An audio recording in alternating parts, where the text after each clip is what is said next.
demand of the segment, chemical oxygen demand also increases.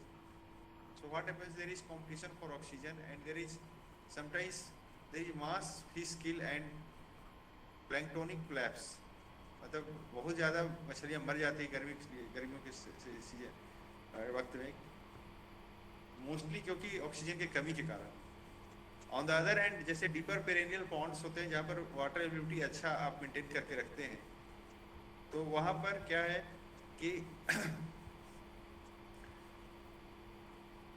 वहाँ पर fish का growth अच्छा होता है, क्योंकि फिश में जब एक टेबल जैसे फिश लार्वी होती है, लार्वी होता है, मतलब फिश जब एक के बाद लार्वी के बाद फ्राई स्टेज आता है, फ्राई स्टेज के बाद फिंगरलिंग स्टेज आता है, उसके बाद फिर टेबल स्टेज आता है, अलग अलग स्टेजेज है फिश के। तो उसी तरह से उनका कंडीशंस भी अलग अलग होता है, मतलब फीडिंग रिक्वायरमेंट। आज मैं जो डिस्कस करने जा रहा हूँ जो सबसे इम्पोर्टेंट है, फीडिंग।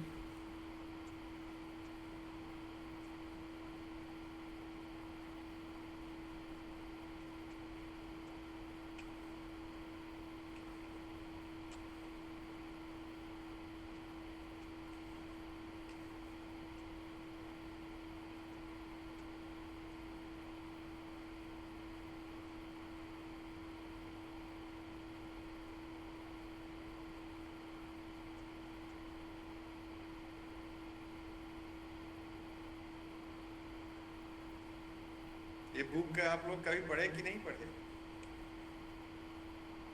तो मैं बुक दिया हूँ,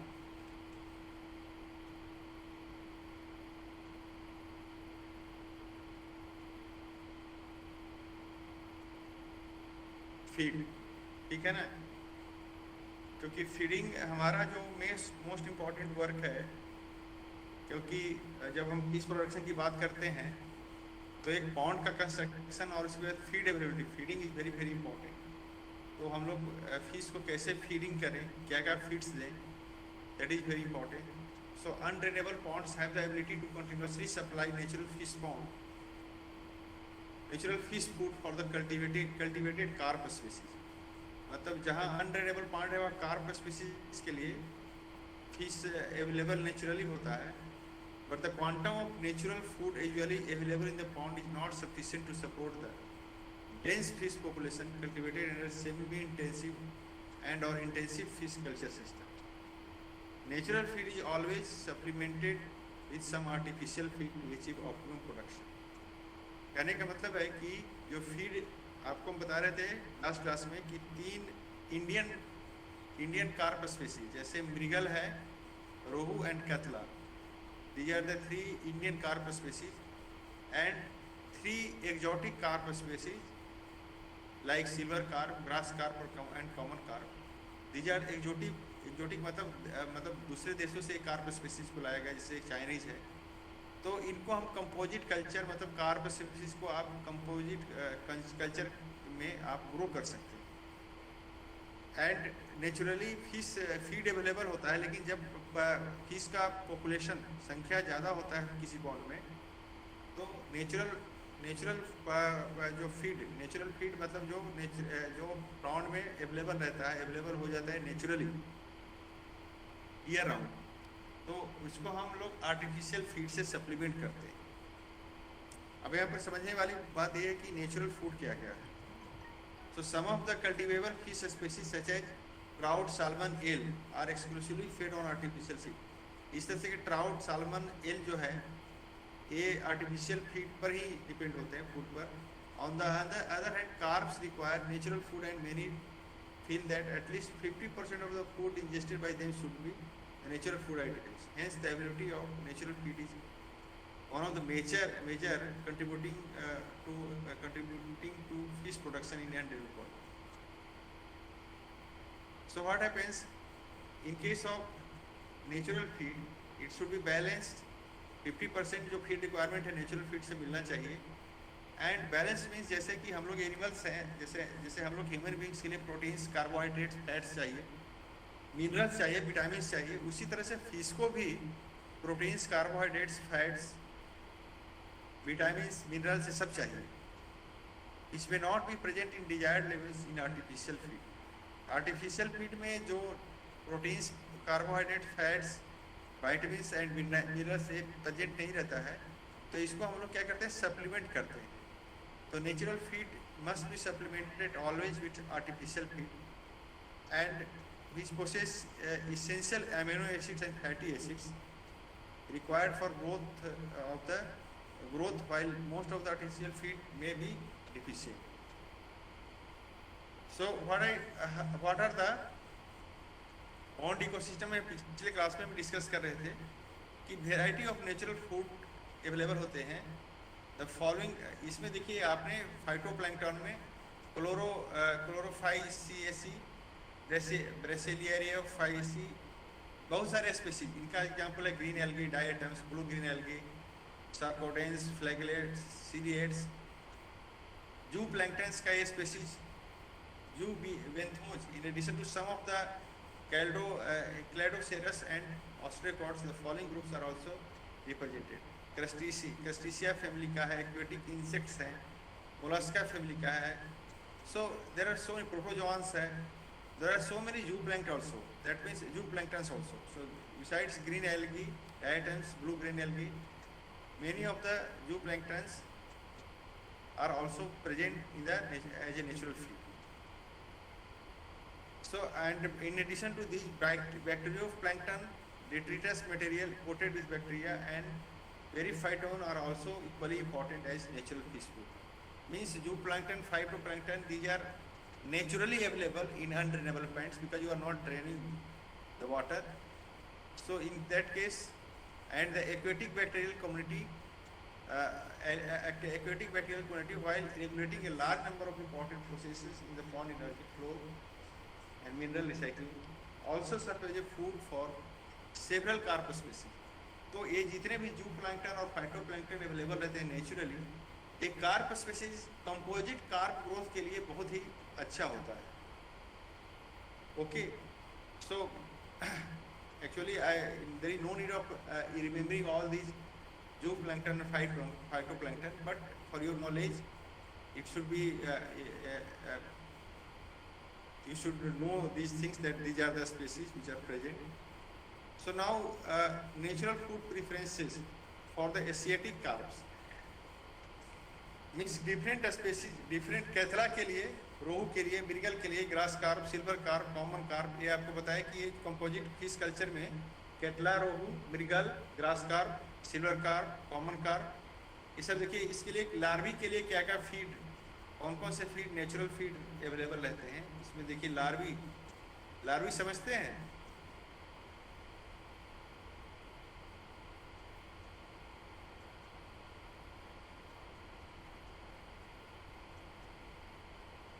hello,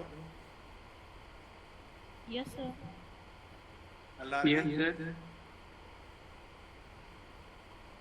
larvae, fry, fingerlings, adult. Larvae जैसे एक के बाद लार्वी स्टेज आता है, जैसे प्यूपा के बाद लार्वा। जैसे क्या होता है कि जैसे इंसेक्ट है उसी का उनका स्टेज लाइफ साइकिल में स्टेज होता है। जैसे हम लोग ह्यूमन बॉडी में हम लोग बच्चे होते हैं, फिर उसके बाद एडल्ट होते हैं, टीनेज होते हैं, एडल्ट होते हैं, इस तरह से। तो उसी तरह से फिश के लाइफ साइकिल में भी लार्वी स्टेज होता है। एक फॉर्मेशन के बाद, एक के बाद लार्वी होता है। लार्वी के बाद थोड़ा और बड़ा होता है तो उसको फ्राई स्टेज कहते हैं, FRY। एंड फ्राई से फिर बड़ा होता है तो उसको हम फिंगरलिंग्स कहते हैं। तो ये जैसे साइज पर डिपेंड करता है इनका स्टेज, सबका अलग अलग साइज। 2 से 3 सेंटीमीटर तो फ्राई स्टेज होता है, 6 to 10 सेंटीमीटर फिंगरलिंग्स, इसी बुक में दिया हुआ है। और एडल्ट जैसे हाफ के जी, जितना आप चाहते हैं, हाफ के जी से 1 kg एडल्ट स्टेज आ जाता है। तो अलग अलग स्पेसीज, अलग अलग स्टेजेस के लिए अलग अलग नेचुरल फीड अवेलेबल होते हैं। जैसे प्रोटोजोआन्स, रोटिफर्स, क्रस्टेशियंस, ये फ्राई स्टेज के लिए सब फीड है। इसमें रोहू के लिए, मृगल के लिए क्या क्या है, क्योंकि सबका अलग अलग इनका मूवमेंट होता है। आपको बताया कि मृगल, रोहू, कटला, मृगल जो है सबसे बॉटम फीडर होता है, रोहू कॉलम फीडर होता है, और कैटला जो है सरफेस फीडर होता है। उस तरह से grass carp, silver carp, common carp होता है। तो इन सब अलग अलग कंडीशंस के लिए अलग अलग और अलग अलग स्पेसीज के लिए अलग अलग नेचुरल फीड अवेलेबल होता है। और ये बहुत ही मतलब इम्पोर्टेंट टेबल है जो कि जिससे कि आपको और इसका देखिए फिगर बनाया हुआ है कि कौन कौन से जो नेचुरल फिश जो है, ऊपर वाले ये जो स्पेसीज है फाइटोप्लैंक्टन्स है, और नीचे वाले जो हैं 12, 13, 14, 15, 16, 17, ये सब क्या है आपके जू प्लैंक्टन्स हैं। मतलब नेचुरल फिश पॉन्ड में ये सब डिफरेंट टाइप के plant species as well as animal species are found and which acts as a very important which act as a feed for fish culture. So some of the fish food organisms such as rotifers and can be cultured on a mass scale in earthen enclosures. कुछ जैसे food organisms को आप plastic या earthen pots में इसको culture भी कर सकते हैं and may be inoculated into nursery pond. और नर्सरी पॉन्ड में, नर्सरी मतलब छोटे छोटे जहाँ फिंगर लिंक्स को आप तैयार करते हैं, नर्सरी पॉन्ड में उसको आप इनोकुलेट कर सकते हैं अपने फिश फीड के रूप तैयार करके। यहाँ पर एक चीज़ और इम्पॉर्टेंट बात है, जैसे काउ डंग, हम इंटीग्रेटेड फार्मिंग सिस्टम की बात कर रहे थे, तो काउ डंग जो है हम काउज रखते हैं तो काउज से काउ डंग मिलता है, तो वो काउ डंग जो डेयरी इंडस्ट्री का बाई प्रोडक्ट है, आयल केक, आप आयल सीड प्रोडक्शन करते हैं तो उसका आयल जो केक निकलता है, ये सब भी हम अप्लाई करते हैं। Cow dung and oil cake are applied initially at the rate of 250 to 350 ppm and 50 ppm respectively, and subsequently after every 4 days at the rate of half of the initial dose. After the treatment, seeding is done is 2 to 5 ml of moina species collected from nearby ponds. Moina thus culture may be used for seeding nursery ponds at the rate of 30 to 50 milliliter of moina per hectare. Chemical analysis of plankton show that on an average, crude protein constitutes 44% to more than 57% of the dry organic matter. मतलब chemical analysis plankton का करने के बाद ये पाया गया कि उसमें क्रूड प्रोटीन जो होता है 44% होता है, 44 to 57% of the dry organic matter, and plankton है relatively small amounts of fat. Planktons जो है वो फैट्स का बहुत कम मात्रा होता है, 5 to 7%। नाउ नेचुरली, जैसे जो भी हम आपको बताएं कि नेचुरली क्या क्या फूड अवेलेबल रहता है अंडरएबल पॉन्ड में। नाउ सप्लीमेंट्री फूड, जो हम लोग सप्लीमेंट्री फीड क्या क्या कर सकते हैं, तो इसमें एक कन्वेंशनल फीड होता है जो कि हम लोग कन्वेंशनली देते आते हैं हमारे इंडिया में, जैसे oil cakes, mustard oil cake, groundnut oil cake and rice और व्हीट ब्रान, ये दोनों को मिक्स करके दिया जाता है। राइस और wheat bran, either rice bran either wheat bran, और मस्टर्ड केक और ग्राउंडनट केक, जो भी केक अवेलेबल है उसको मिक्स करके 1:1 रेशियो में बाई वेट, मतलब 1 kg मस्टर्ड केक और 1 kg राइस ब्रान या व्हीट ब्रान दोनों को मिला करके इसको कन्वेंशनल फीड के रूप में हम लोग कार्ब कल्चर के लिए देते हैं। एक्वेटिक वीड्स और sometimes green animal fodder are also given for, जैसे कभी कभी हम लोग एक्वेटिक वीड्स भी देते हैं, मतलब जो जलीय जो ये है वीड्स, उनको भी कटिंग करके उनको पीसेस में करके, और एनिमल फॉडर भी हम लोग पॉन्ड में डालते हैं, स्पेशली फॉर ग्रास कार्प के लिए। जैसे ग्रास का नाम ही है ग्रास, तो ग्रास कार्प जो है ये बहुत ही मतलब एनिमल फॉडर को भी, जैसे आप सूडान ग्रास हुआ, बरसीम हुआ, और भी जो लूसर्न है, बहुत सारे जो फॉडर ग्रीन फॉडर जो है, उसको हम ग्रीन फॉडर को हम ग्रास कार्प कल्चर अगर करते हैं तो वहाँ पर भी इस्तेमाल कर सकते हैं। Okay, so these are the conventional feeds. जैसे लेकिन एक कन्वेंशनल फीड से हमारा काम नहीं चलता है। कन्वेंशनल फीड जैसे हम लोग एक लमसम मिला के करके दे दिए, लेकिन balance supplementary feed is very very important. तो उसको बैलेंस मतलब हमको उसको protein, carbohydrates, amino acids, vitamins, lipids, minerals and trace elements, common feed stuffs, तो ये सब चीज़ का बैलेंस्ड मिक्सचर हमको बनाते हैं। तो यहाँ पर आप देखिए कि बैलेंस सप्लीमेंट्री फीड क्या होता है। using locally available feed materials and mixing with vitamin premix essential minerals and trace elements. A balanced supplementary feed can be compounded without any significant increase in its cost. मतलब ये vitamin premix करके mixing with vitamin premix essential minerals and trace elements एक balance supplementary feed हम बना सकते हैं. However, the background knowledge of the nutritional requirement of carbs become essential for formulation of suitable balanced supplementary feed. मतलब क्या nutritional, देखिए कोई भी जैसे फीडिंग रिक्वायरमेंट है, अभी हम डेयरी के बारे में बताएंगे कि जैसे अब मिल्क 1 लीटर बढ़ाना है तो कितना हम फीड देंगे, हर एक 3 लीटर के लिए कितना फीड हम देंगे, 2 लीटर बढ़ाना है, 3 लीटर बढ़ाना है, तो हमको फीड का क्वांटिटी बढ़ाना पड़ता है, स्पेशली कंसनट्रेट का फीडिंग कंसंट्रेशन बढ़ाना पड़ता है, तभी उसका मिल्क जो है मिल्क यील्ड बढ़ेगा. जैसे खाली भूसा मतलब भूसा या मतलब सूखा भूसा या ग्रीन फॉडर से काम नहीं चलेगा. उसके लिए हम लोग कंसनट्रेट्स मतलब जो उसमें प्रोटीन विटामिन मिनरल्स ये सब हो, तो उस कॉन्सेंट्रेट का जब तक आप नहीं बढ़ाएंगे तो फीडिंग नहीं करेंगे तो आपका मिल्क यील्ड नहीं बढ़ेगा. उसी तरह से जो फिश का भी अलग अलग रिक्वायरमेंट होता है, फीडिंग हैबिट है, तो as per feeding requirement as per the feeding habit of the fish in the pond we have to supply them with protein, carbohydrate, vitamins, minerals, fats, all these supplements. So locally also we can use vitamins, minerals and mix them, and then we can feed the as per the requirement of the as per their requirement. So first one is protein. Protein जैसे आप देखिए कोई भी जो food है उस food हम लोग जो ये करते हैं इंटेक करते हैं, राइस है, व्हीट है, हम लोग उसका बेसिक क्या है, बेसिक है ऑलवेज वी काउंट प्रोटीन. मतलब जैसे चावल में कितना प्रोटीन है, गेहूं में कितना प्रोटीन है, दाल में कितना प्रोटीन है. उस तरह से आप अगर नॉन वेजिटेरियन फूड खाते हैं, उसमें आप मीट खाते हैं, पोल्ट्री का खाते हैं और भी खाते हैं, तो उसमें कितना प्रोटीन है. तो और एमिनो एसिड्स, क्योंकि जैसे आप हम लोग के यहाँ दाल और चावल क्यों फेमस है, क्योंकि जो एमिनो एसिड्स आपके गेहूं में नहीं है वो दाल में है. ओके, हेलो, Yes, सुन sir. रहे हैं? Yes, sir. Yes, sir. Okay, very good. जैसे जैसे हम गेहूं और रोटी और दाल खाते हैं, तो एमिनो एसिड्स हमको इसेंशियल एमिनो एसिड्स चाहिए बॉडी को. तो जो एमिनो एसिड्स आपको व्हीट में है वो दाल में नहीं, और जो दाल में है वो व्हीट में नहीं.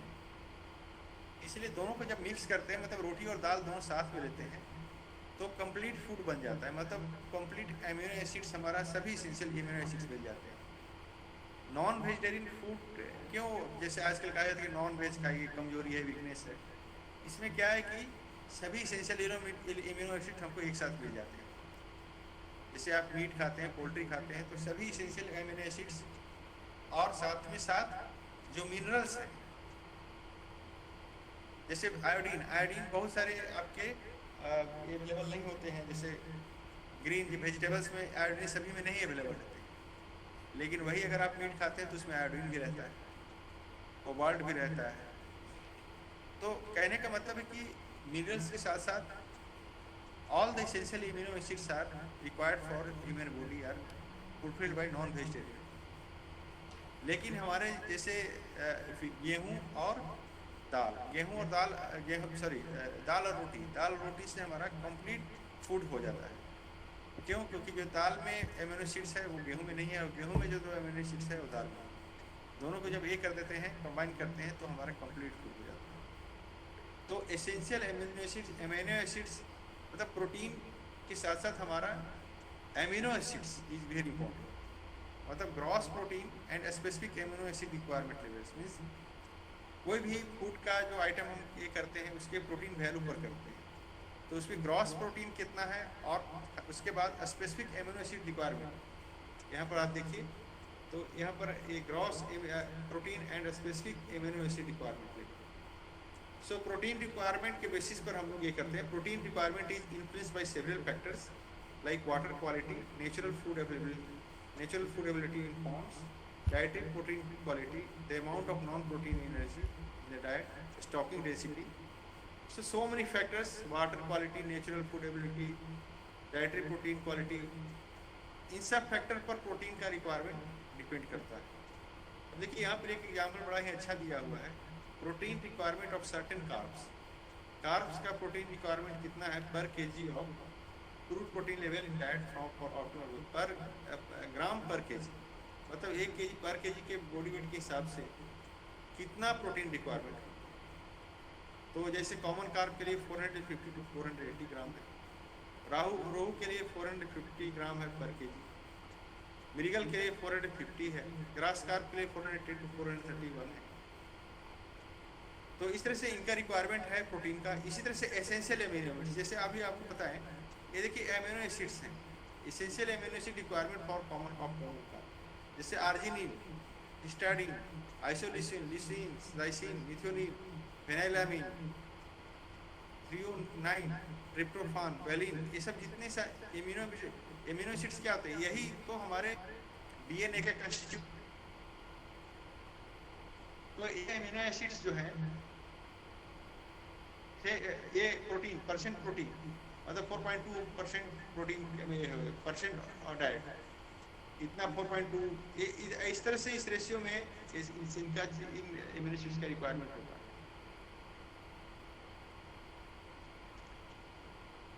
Okay, so now you understood this protein and this amino acid relationship and requirement.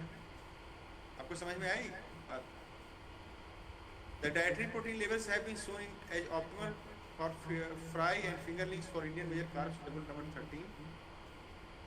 Quality of the protein in terms of amino acid composition is important, or else growth would suffer even if the dietary protein level is high. Plant proteins are sufficient in certain essential amino acids like methionine. Their quality can be improved by the addition of animal proteins such as fish meal, bone meal, blood meal. आपको हम अभी बताए कि certain essential amino acids में plant जो होते हैं plant में मिलता है, और certain deficient होता है, जैसे मेथियोनिन प्लांट में एमिनो एसिड प्लांट में नहीं पाया जाता है। आप प्रोटीन लेवल हाई हो सकता है, लेकिन अगर एसेंशियल एमिनो एसिड्स का बैलेंस सही नहीं है तो वहाँ पर आपका फीडिंग रिक्वायरमेंट जो है फिश का पूरा नहीं हो पाता है। Therefore quality can be improve by the addition of animal proteins. इसलिए हम लोग क्या करते हैं कि फीड के क्वालिटी को बढ़ाने के लिए हम लोग फिश मील, बोन मील, ब्लड मील ये सब डालते हैं। बोन मतलब जो ये है, बोन मील समझते हैं, जो अवशेष होते हैं जो एनिमल्स के या और भी जैसे जो हड्डी के अवशेष होते हैं बोन, उसको क्रश करके बोन मिल बनाया जाता है। ब्लड मिल है, जो स्लॉटर हाउस से ब्लड निकलता है उससे ब्लड मिल बनता है। फिश मिल है, फिश का जो बाई प्रोडक्ट है उससे फिश मिल। तो इस तरह से कहने का मतलब इसमें इन सब में मेथियोनिन जहाँ डिफिशिएंट है तो ये सब सप्लीमेंट करने से कंप्लीट एमिनो एसिड्स का फॉर्मुलेशन तैयार हो जाता है। तो प्रोटीन का आप समझ पाए? Hello, yes sir. पुष्पांजलि आप समझ पा रहे हैं? Yes sir. कि प्रोटीन रिक्वायरमेंट नहीं है, हमको सभी एसेंशियल एमिनो एसिड्स का बैलेंस जरूरी है। Protein requirement, protein in your feed may be high, but if all the amino acids are not present, that diet is not balanced. So always we talk in terms of protein. Proteins are very important. Body building है. Then carbohydrates. Carbohydrate requirement of carb species is highly variable ranging from 10 to 45%. Common carb utilizes 25% carbohydrate effectively as energy source. While for mrigal it is 28%. Although higher levels of carbohydrate may be utilized by carbs, diets containing over 40% dextrine results in retarded growth. मतलब 40% से अगर ज़्यादा अगर आ रहा है, अगर उसमें carbohydrate present है तो वो सही नहीं। थोड़ा रिक्वायरमेंट इनका ज़्यादा है, एनर्जी रिक्वायरमेंट।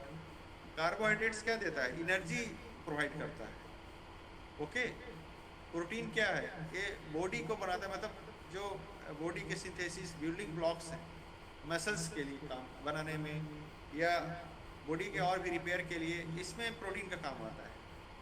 कार्बोहाइड्रेट्स जो है एनर्जी प्रोवाइडर्स, मतलब ये इंस्टेंट एनर्जी, कोई भी अगर ह्यूमन बॉडी या एनिमल्स लेते हैं तो उनको इंस्टेंट एनर्जी देता है। तो दो energy requirement means carbohydrate requirement is high, means it ranges from 10 to 45%. Like common carb utilizes 25% carbohydrates respectively as energy source, while for mrigal fingerlings it is 28% in synthetic diets.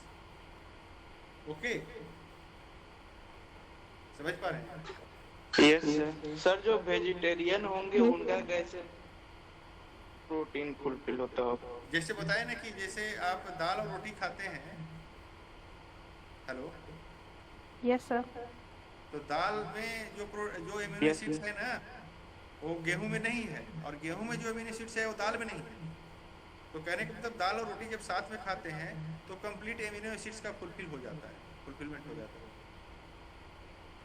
आप समझ में आई बात अनुराग? Yes sir. समझ में आ गया?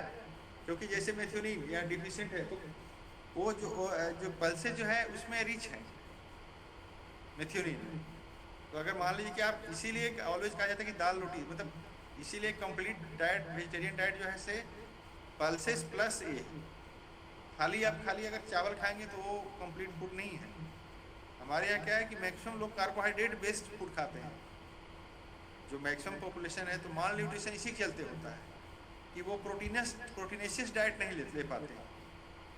जैसे eggs हो तो या और भी जैसे नॉन वेज का सोर्सेस है तो उसमें कंप्लीट एमिनो एसिड्स मिल जाते हैं। It is not only the protein but it is quality of amino acid and quantity of amino acid which is very very important. समझ पाए? समझ रहे हैं इस बात को मैं जो कह रहा हूँ? Yes sir. Yes, sir. Yes, sir. So what does it mean? Means carbohydrates जो एनर्जी प्रोवाइड करता है किसी भी, या फिश हो या ये हो या ह्यूमन बॉडी, तो कार्बोहाइड्रेट्स जो एनर्जी होता है, एनर्जी प्रोवाइड करता है। तो कार्बोहाइड्रेट्स भी बहुत इंपॉर्टेंट है, लेकिन बेसिकली हम लोग प्रोटीन्स पर ज़्यादा फोकस करते हैं क्योंकि प्रोटीन्स जो है बिल्डिंग ब्लॉक्स हैं। अगर आप प्रोटीन अच्छा नहीं लेंगे तो आपका डीएनए में डिजेनरेशन हो सकता है और भी आपका मसल्स वीक हो सकता है। कहने का मतलब it plays a lot of role in healthy lifestyle, healthy life. Next is your lipids, the poly unsaturated. ये लिपिड्स क्या है? ये फैटी एसिड्स हैं। दो तरह के होते हैं कि एक सैचुरेटेड और अनसैचुरेटेड होते हैं। Poly unsaturated acids is considered to be the most important class of lipids. आप बता सकते हैं कि फैटी एसिड में जो सैचुरेटेड एसिड क्या है? जैसे एक जनरल मैं आपसे पूछ रहा हूँ, एक अनसैचुरेटेड फैटी एसिड क्या है?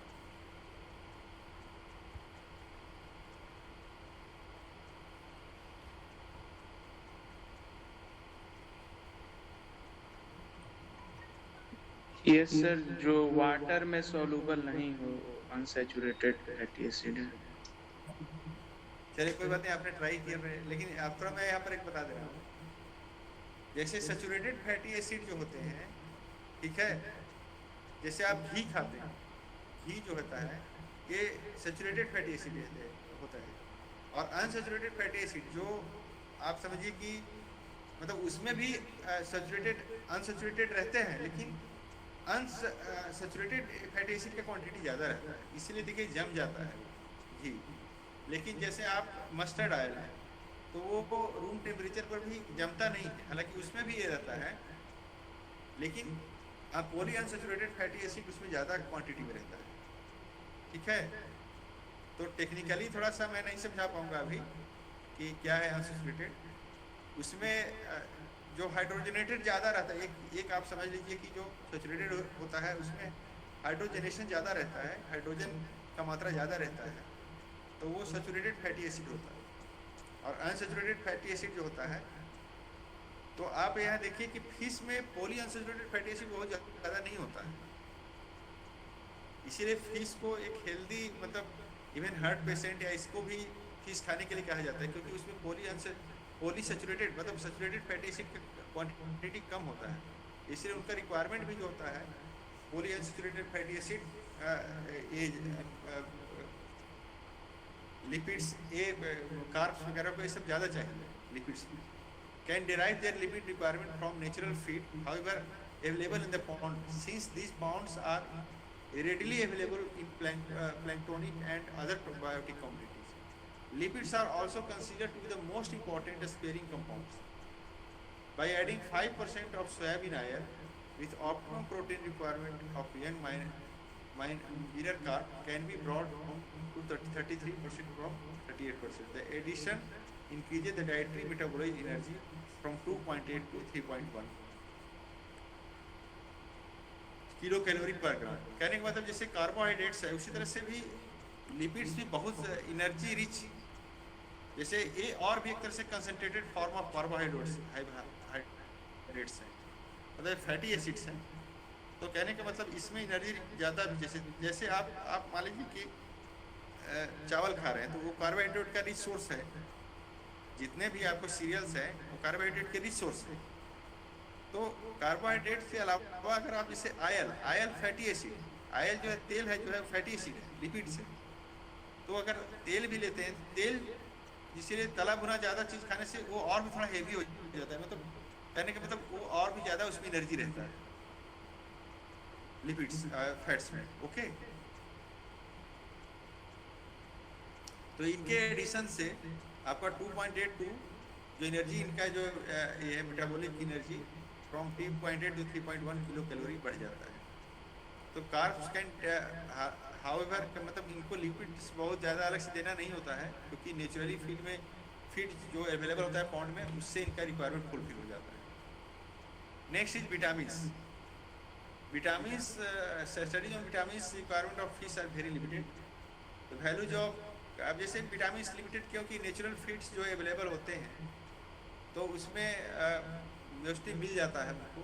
Dietary vitamin requirements of the common carp, ये जैसे थायामीन, ट्राइबोफ्लेविन, पायरोडक्सिनिन, ये जितने भी विटामिन्स हैं these are very important. But ये मेजर विटामिन डिफिशिएंसी उनमें क्या क्या होता है, मतलब ये दिया हुआ है haemorrhage on skin, nervous disorder, poor growth, haemorrhage on skin, poor growth, ये सब फैटी लीवर, क्लोरीन के से कोलिन के कैसे होता है फैटी लीवर हो जाता है, skin lesions, impaired collagen.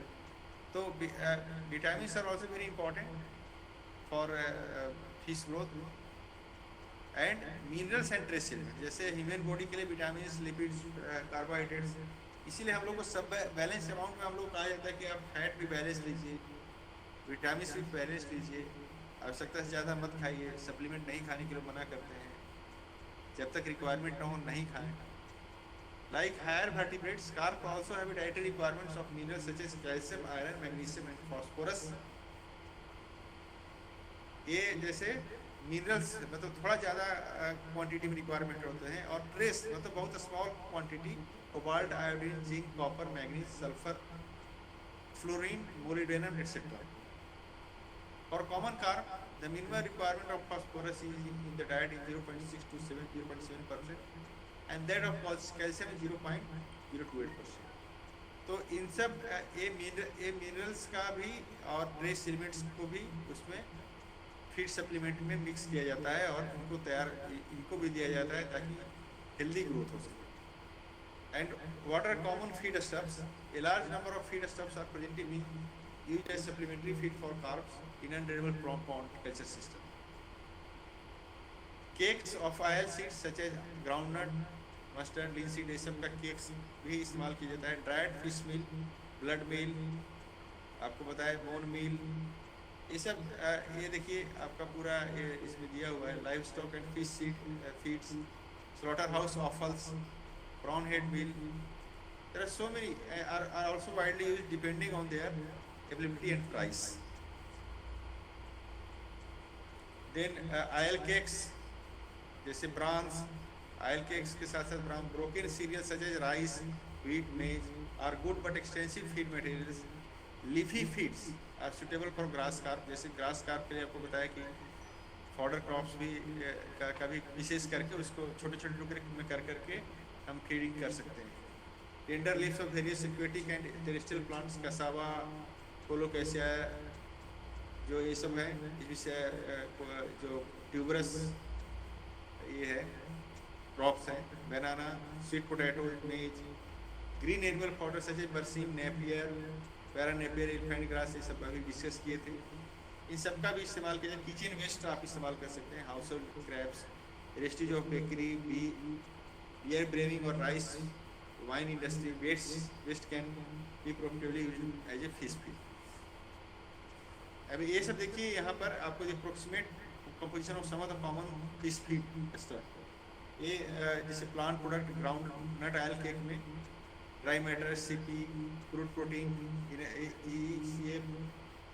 Dry matter, crude protein, ether extract, crude fibre, nitrogen free extract, calcium, total phosphorus, कितना कितना इसमें रहता है, ये सब आपको methionine and cystine, digestible energy kilo calorie per gram, lysine, ये एमिनो एसिड्स के बारे में भी दिया हुआ है यहाँ पर।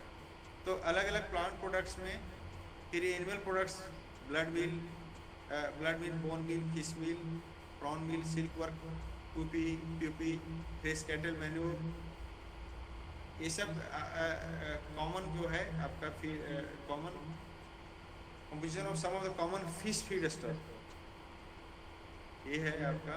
और फिर values of digestive nutrients in carps for some common feed stuff.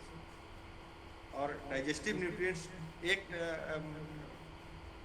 Crude protein होता है और एक डाइजेस्टेबल न्यूट्रिएंट्स होते हैं। तो अल्टीमेटली डाइजेस्टेबल न्यूट्रिएंट्स का पर कॉमन फीड स्टफ का उस पर वो इम्पोर्टेंट मैटर करता है। जैसे कोकोनट ऑयल का है 67.5 to 69.8, ग्राउंडनट्स का 79.3, rice bran 79.4, maize 77.9, maize fresh 74.9 to 75.1, sweet potato, radish leaf, we have lowest digestible energy. And formulation of feed. Now how to formulate, what should be the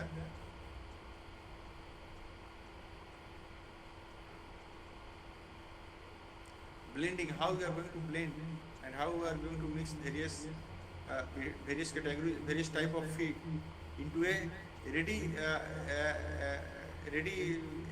available feed for fish pond. So these are the requirements of protein levels of 30%, for example, is put in the center of the square. The two selected feed stuffs with the percentage of protein content. How blending you are going to do. That means sesame oil cake protein percent 32.3%. Desired feed level 30%. 30 minus 10 is equal to 10. Rice bran protein is 10% only. So 32.2 minus 30 is equal to 2.3 of total 22.3. So sesame seed oil cake, thus to obtain 30% crude protein level in 100 kg of feed, we need 89.6 kg sesame seed cake, 10.3 kg of rice bran to be mixed together.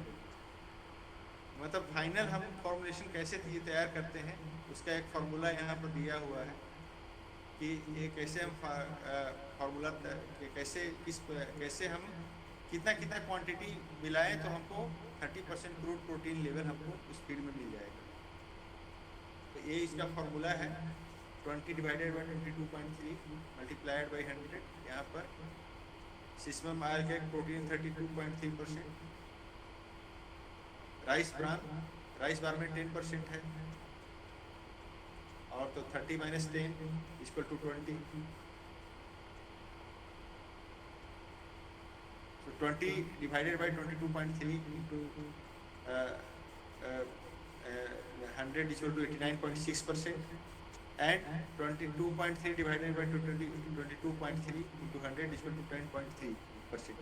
मतलब 89.6% ये मिलाएंगे आपका sesame seed cake and 10.3 kg of rice bran you are going to mix, then your final product will be having 30% of the crude protein level in 100 kg of feed. Then we can pelletization also, we can make pellets also, Considerable wastage is expected when supplementary feed mixture rapidly separate into their component ingredients during the feeding process. However, by pelletization of supplementary feed mixture, such wastage can be minified. अगर आप pellet बना करके डालते हैं तो जो feed material का जो वेस्टेज होता है उसको आप रोक सकते हैं. तो पेलेटाइजेशन करके पेलेटेड डाइट पेलेटाइजेशन प्लेट बना करके भी आप उसको फिश को फीड कर सकते हैं. A generalized but practical account of nutrient specification of common commercial warm water culture feed in given. Nutrient specification of commercial aquaculture feeds. ये न्यूट्रिएंट स्पेसिफिकेशन है. फ्राई एंड फिंगर लिंक्स के लिए क्या चाहिए, जुवेनाइल सैलिडेंट्स के लिए क्या चाहिए, ब्रूड फिश के लिए क्या चाहिए. तो ये अलग अलग एक के लिए न्यूट्रिएंट स्पेसिफिकेशंस हैं जो कि अलग अलग ग्रोथ स्टेजेस के लिए अलग अलग हमारा प्रोटीन, लिपिड, कैल्शियम, जितने भी एमिनो एसिड, विटामिन, ये सब का क्या क्या चाहिए वो इसमें दिया हुआ है. देन फर्टिलाइजेशन, जैसे अभी हम लोग ये तो नेचुरल फीड और सप्लीमेंट्री एक ही है, हम लोग फर्टिलाइजेशन भी करते हैं पॉन्ड्स को. कहने का मतलब जैसे ऑर्गेनिक मैन्योर है हमारे पास, अगर ऑर्गेनिक मैन्योर है तो ऑर्गेनिक मैन्योर से भी फर्टिलाइजेशन करते हैं, इनऑर्गेनिक फर्टिलाइजर से भी करते हैं. ऑर्गेनिक मैन्योर समझते हैं आप लोग?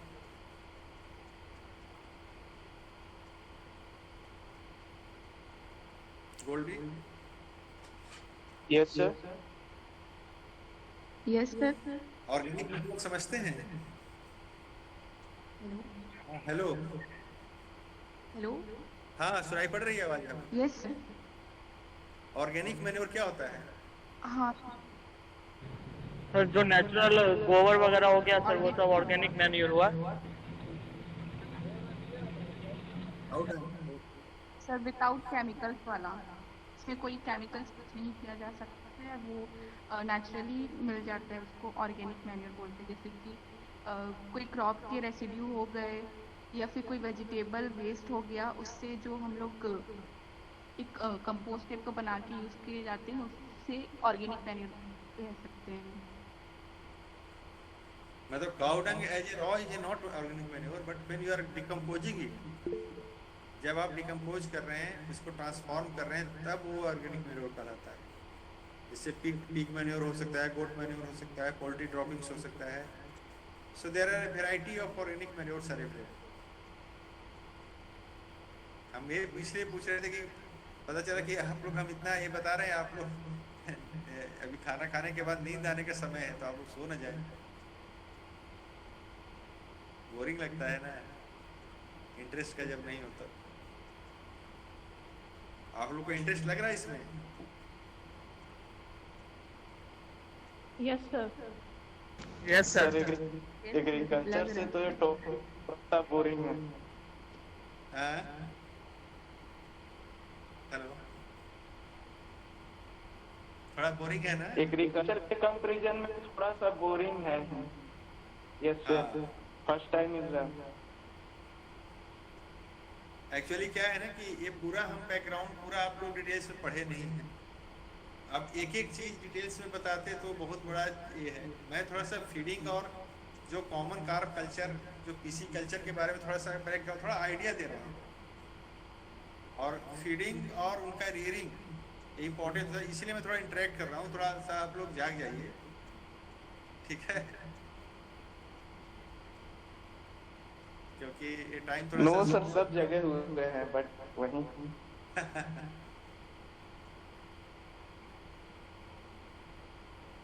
अब क्या है कि जैसे अब पूरा जैसे फिशरी एक 4 ईयर का कोर्स है मेरे मित्र. एक ये नहीं है कि मतलब खाली एक दो क्लास में पढ़ा दिए तो आपका पूरा कंप्लीट हो गया. तो एक मतलब एक ऑल टुगेदर एक बहुत बड़ा सब्जेक्ट है सेल्फ, एक सब्जेक्ट है. लेकिन इसमें मैं अब चूंकि ये पॉन्ड्स वगैरह के बारे में थोड़ा सा आपको आइडिया होना चाहिए. जब इंटीग्रेटेड फार्मिंग सिस्टम की बात करते हैं तो उसमें PC culture, fish cultivation is also very important component. Okay Rahul, yes sir. समझ पा रहे कि नहीं? Yes sir. हमारे यहाँ जो फार्म है तो उसमें जो डेयरी का जो बाई प्रोडक्ट होता है, जो पूरा क्या डेयरी सर? का हमारे एग्रीकल्चर फार्म पर, हेलो, हमारे एग्रीकल्चर Yes, sir. फार्म आवाज सुन कट रहे रही है सर आपकी। Yes sir. हेलो, हमारे यस एग्रीकल्चर सर फार्म सुन पर, रहे हाँ, एग्रीकल्चर फार्म पर ये है, मतलब एक इंटीग्रेटेड फार्मिंग सिस्टम का मॉडल है, जैसे आपको पहले भी बताया था। तो इसमें हमारे ये जो पॉन्ड है, अनड्रेनेबल पॉन्ड, जिसमें कि हम लोग की पीसी कल्चर, हम लोग फिश कल्टीवेशन करते हैं, तो जो उसका भी मैन्योरिंग अगर नहीं करेंगे तो उनके पास अगर इनफ फीड अवेलेबल नहीं है तो उनका ग्रोथ रुक जाएगा। जैसे बहुत लोग कहते हैं ना कि अरे हमारा मछली ग्रोथ नहीं हो रहा है, तो प्रॉब्लम इज दैट कि उस पॉन्ड में जब तक फीड नहीं अवेलेबल रहेगा तो ग्रोथ अच्छा नहीं होगा। उनको जब तक फीड नहीं मिलेगा, बैलेंस अमाउंट में उनको डाइट नहीं मिलेगा, तो नेचुरल फीड से उनका फुलफिलमेंट नहीं पूरा होता है। इसीलिए जैसे नेचुरल, अब जैसे ऑर्गेनिक मैन्योर्स की बात कर रहे हैं, तो ऑर्गेनिक मैन्योर्स क्यों हम डालते हैं? ताकि उनका फाइटोप्लैंक्टन और जूप्लैंक्टन का जो several organic manures immediately stimulated by the aquatic fauna, specially by the जूप्लैंक्टन। ठीक है, इसमें देखिए लाइन में लिखा हुआ है। तो जो भी ऑर्गेनिक मैन्योर्स है, बाई प्रोडक्ट्स है एग्रीकल्चर का, एनिमल हस्बेंड्री का या विलेज बेस्ड एग्रो इंडस्ट्रीज का, तो वो हम अगर डालते हैं तो मैन्योरिंग करने से जूप्लैंक्टन और फाइटोप्लैंक्टन का जो संख्या बढ़ जाता है, मतलब उनको फीड मिलने लगता है। तो मैन्योरिंग भी हम लोग करते हैं अलग से, जैसे ऑर्गेनिक मैन्योर से या इनऑर्गेनिक फर्टिलाइजर से। मतलब हम एक बता रहे हैं कि एक जो फीड, जो एक तो डायरेक्टली हम फीड दे रहे हैं, समझ रहे हैं, एक डायरेक्ट फीडिंग कर रहे हैं फिश को, वो अलग चीज हुआ। डायरेक्ट फीड समझ रहे हैं, जैसे ग्रीन फॉडर दिए या ऑयल केक दी, राइस ब्रान मिला के दिए, प्रोटीन विटामिन मिनरल से सब दिए, तो ये डायरेक्ट फीडिंग, ये डायरेक्ट मछली खाएगा। लेकिन जो मैन्योरिंग कर रहे हैं, जैसे इनऑर्गेनिक फर्टिलाइजर्स डाल रहे हैं, नाइट्रोजनस फर्टिलाइजर डाल रहे हैं, फॉस्फेटिक फर्टिलाइजर डाल रहे हैं, पोटेशियम फर्टिलाइजर, कैल्शियम, ये सब जो डालते हैं, तो ये क्या है कि फिश पॉन्ड में जो है जूप्लैंक्टन, फाइटोप्लैंक्टन की संख्या को बढ़ाता है। ठीक है, मैं मोटा मोटी जो बता रहा हूँ इसमें कैसे पॉन्ड को मैन्योरिंग करें, कैसे फीड, इनफ फीड अवेलेबल रहे फिश के लिए, कार्प कल्चर के लिए। मैं जो discuss basically focus carp culture पर कर रहा हूँ, क्योंकि इनका ग्रोथ फास्ट होता है और इनका डाइवर्सिटी ऑफ फूड है, फूड डाइवर्सिफाइड है, अलग अलग वाटर लेवल, जैसे बॉटम, सरफेस और ये कॉलम, ये अलग अलग कार्प स्पेसीज अलग अलग मतलब लेयर्स में रहते हैं। तो इसलिए इनका कंपोजिट कल्चर से हम टोटल फिश के और फार्म के प्रोडक्टिविटी को बढ़ा सकते हैं, इसलिए मैं डिस्कस कर रहा हूँ। तो कुछ समझ में आ रही है बात जो आज मैं पढ़ाया?